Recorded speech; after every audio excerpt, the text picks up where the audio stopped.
Arion Neighborhood, aka AB, give and take leverage 3. Check this out, and that's why I try to lead by example of if I'm gonna do for you, I honestly don't want nothing back. Don't I would tell you what I want. I would tell you straight up, you know what I'm saying, and I won't, and I'll change not, you know what I'm saying. And I ain't gonna break that because that's a vow and that's a covenant, you know what I'm saying. Um, you know, Jesus says, "Let your yes be yes and let your no be no." You know what I'm saying, and so. Based off that, you know what I mean?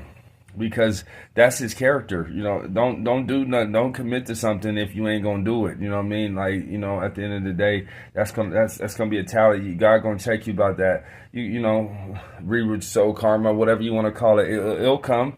It don't matter if you don't believe it or not. It don't matter if we don't believe it or not. It's gonna come, and it's gonna come when we least expect it too.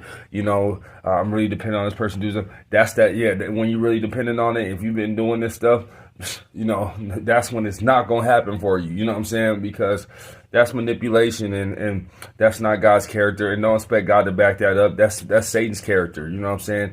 He going to always tell you, give you half truth. Yeah, I'll give you some money. Yeah, I'll do this and that, but I ain't going to tell you that I'm going to need your kids. I'm going to need your grandkids. I'm going to torment you. He ain't going to tell you. See, this is, you get what I'm saying? Then he ain't going to tell you this. God will tell you exactly what he going to do.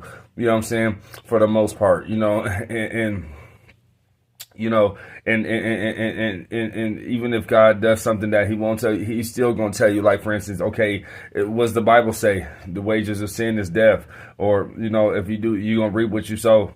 So, he ain't going to say, oh yeah, on Tuesday, this and that, but he going to say, no, if you do this, there shall be consequences. So, you know what I'm saying? What are those consequences? Don't worry about it. Just like I said, God, this is the character of God, so he's not going to deceive you, you know what I'm saying? But the enemy and people being used by him, they'll do stuff for you.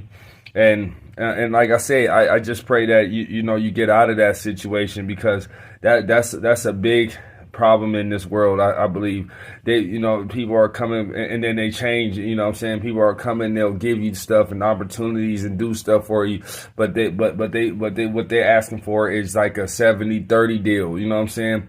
They did a little something for you, but they asking basically for your soul, for you to submit to them and stuff like that, and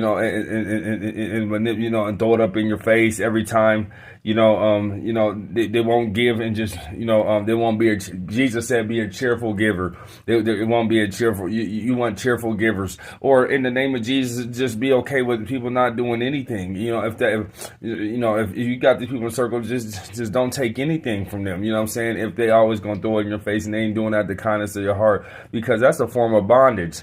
You know what I'm saying?